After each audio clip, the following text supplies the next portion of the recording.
નમસ્કાર. News of Gandhinagar દૈનિક daily news 24/12/2023 આજના મુખ્ય સમાચાર. રાજ્યની રાજધાનીને દારૂની ગિફ્ટ મળી. ગાંધી પરિવારે ઔદ્યોગિકરણના નામે અમેઠીમાં ખેડૂતો અને અન્ય લોકોની જમીન હડપ કરી. સ્મૃતિ ઈરાની. જો મમતામાં હિંમત હોય તો વારાણસીથી પીએમ મોદી સામે ચૂંટણી લડે. ભાજપના નેતા.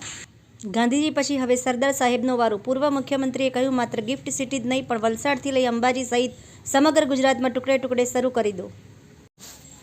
તંત્રીલેખ. દૂરસંચારમાં સુધાર. સુબેર તાલુકામાં પ્રધાનમંત્રી આવાસ યોજના અન્વયે તલાટી અને સરપંચની જુગલબંધી ઘણું બધું કહી જાય છે. ટીડીઓ સાહેબ ગોર નિંદ્રામાં કે મિલીભગત ત્રણેયની.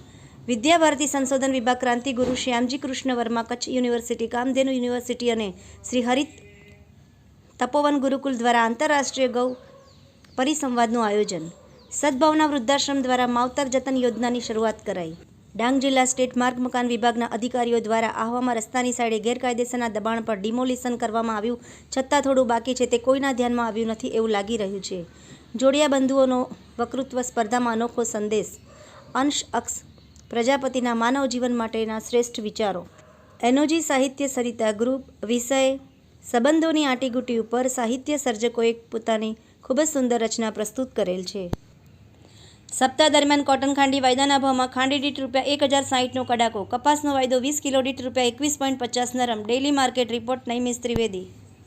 કેન્દ્રની મોદી સરકારના ઇશારે 149 સાંસદોને સસ્પેન્ડ કરવાના કૃત્યએ લોકશાહીના પાયા પરના આકરા હુમલાનો ઉગ્ર વિરોધ કરવા માટે રાજ્યવ્યાપી જિલ્લા શહેર ખાતે યોજાનાર વિરોધ.